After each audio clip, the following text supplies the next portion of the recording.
L'importance de la discipline dans la vision.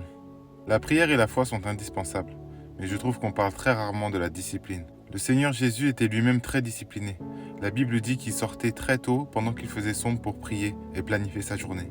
La parole de Dieu dit « Va vers la fourmi paresseux, considère ses voies et deviens sage. Elle n'a ni chef, ni inspecteur, ni maître. Elle prépare en été sa nourriture. Elle amasse pendant la moisson de quoi manger.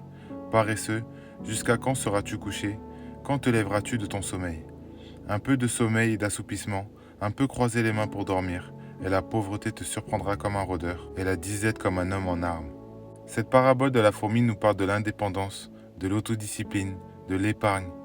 Et ce qui est terrible, c'est que à un moment donné, elle dit un peu de sommeil, un peu croiser les mains. Ça me fait penser à la parole de Jésus qui dit un peu de levain fait lever toute la pâte. Des fois, il suffit juste d'un tout petit peu de paresse, un tout petit peu de divertissement. Et en fait, tu dévies complètement de ta trajectoire. C'est pour ça qu'il faut apprendre à s'autodiscipliner, à être focus, à avoir de la tempérance.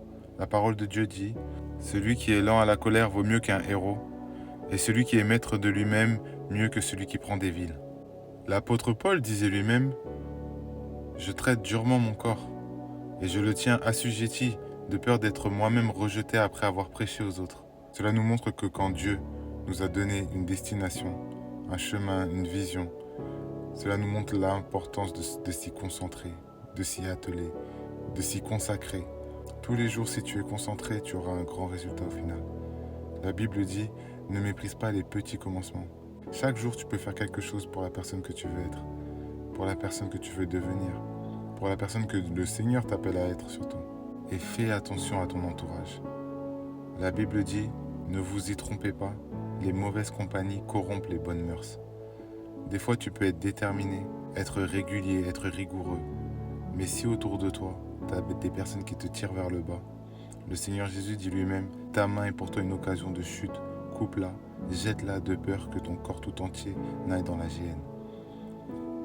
Alors s'il te dit, quand bien même c'est une parabole, que tu peux et que tu dois couper ta main, si elle est pour toi une occasion de chute, si elle est pour toi une tentation, alors les personnes qui te tirent et qui t'éloignent de la personne que Dieu veut que tu sois, il faut que tu coupes aussi.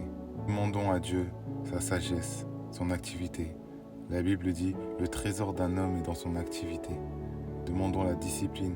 C'est lui qui fait le vouloir et le faire dans notre vie. Mais on doit savoir où on tombe, quoi lui demander, pour atteindre le but que lui nous a fixé. Soyez bénis.